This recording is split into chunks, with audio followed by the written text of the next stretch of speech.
Fim da linha. As consciências não acreditam que, se elas se desligarem da carne e se ligarem ao Espírito de Deus, todos os problemas que elas têm na carne acabarão. Daí os problemas delas passam a ser, pelo Espírito delas, não verem nenhuma consciência realizando o propósito do Criador Deus. A consciência sabe que esta vida da carne é passageira e efêmera, e que nós estamos neste mundo só pelo propósito do Criador Deus. O que não se sabe é o porquê nenhuma busca se inteirar do propósito de Deus para dar sequência à vida.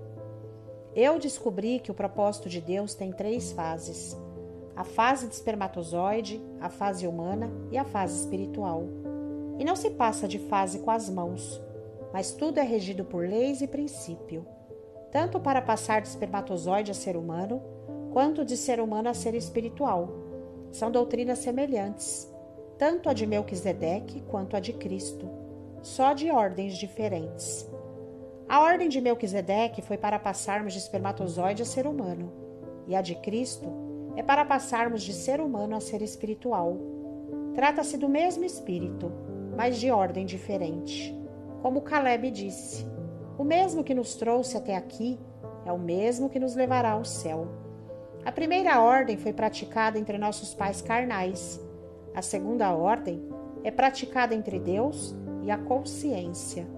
E o princípio é inseminar a semente do que vai nascer no seu campo fértil. No caso do ser humano, no ventre da mulher.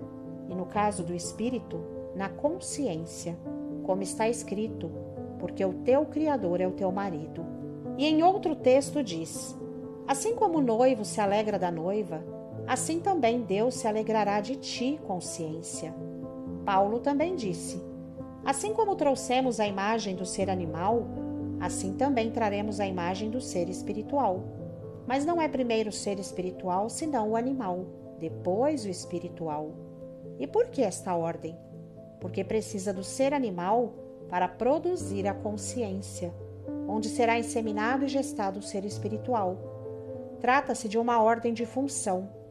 Deus criou o ser humano por causa da consciência que o ser humano produz. Mas o ser humano trata-se de uma criação descartável. Só a consciência prosseguirá com o Espírito de Deus.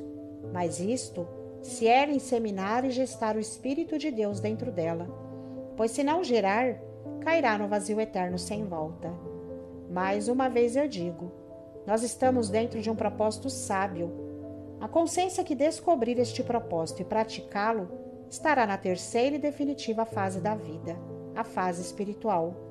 Mas a consciência que viver esta vida carnal e não gerar o Espírito de Deus dentro dela, já pode ir contando com seu vazio eterno. Trata-se de uma metamorfose existencial interna dentro da consciência, e é a própria consciência que deve passar por esta metamorfose existencial interna dentro dela. Não tem como outra consciência passar por esta metamorfose por você, pois o processo é interno e individual.